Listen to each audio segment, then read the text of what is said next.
Trending at usap-usapan pa rin ngayon ang fourth placer na si PBB Gen 11, Kai Montenola sa kanyang younger days.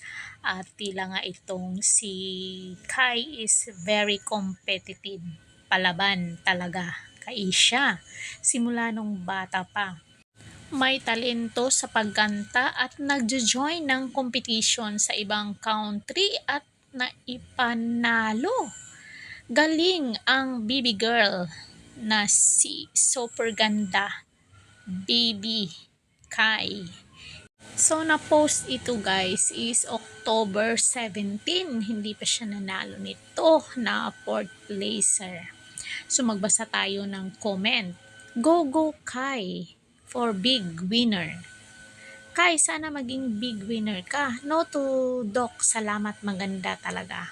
Okay, wag ka nang magpaano ha, retoke, kasi ang ganda mo na talaga. Super, ikaw yung pinakamaganda.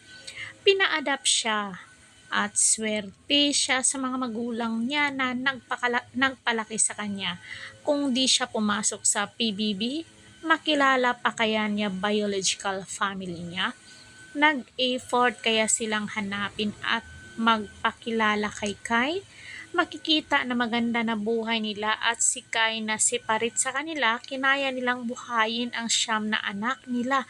Bakit pa pina-adapt nila ang isa? Anyway, swerte si Kai sa mga taong nagpalaki sa kanya. Siya ang lucky charm nila.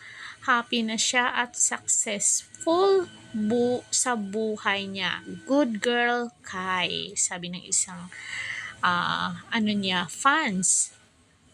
Ang ganda ni Kai ko. I love you. Si Kai pwede na to panlaban sa Miss Universe. Oo, kasi ang tangkad niya.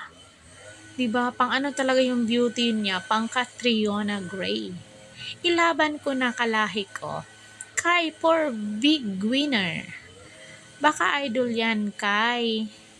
Kai yan. So, ang dami talagang nag-expect na si Kai yung mananalo. Pero okay lang yan, mga kamarites ko, mga fans ni Kai dyan. Kasi, alam nyo, ang daming hindi nananalo pero sikat pa siya sa big winner.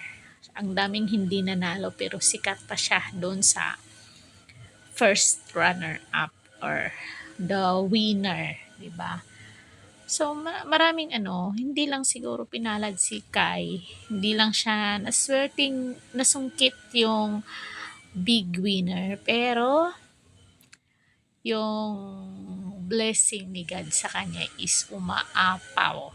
So yun lang mga kamarites ko. Don't forget to like, share, and subscribe Guarded Official TV para more updates tayo kay PBB Kai Montenola. Hanggang sa muli, thank you so much.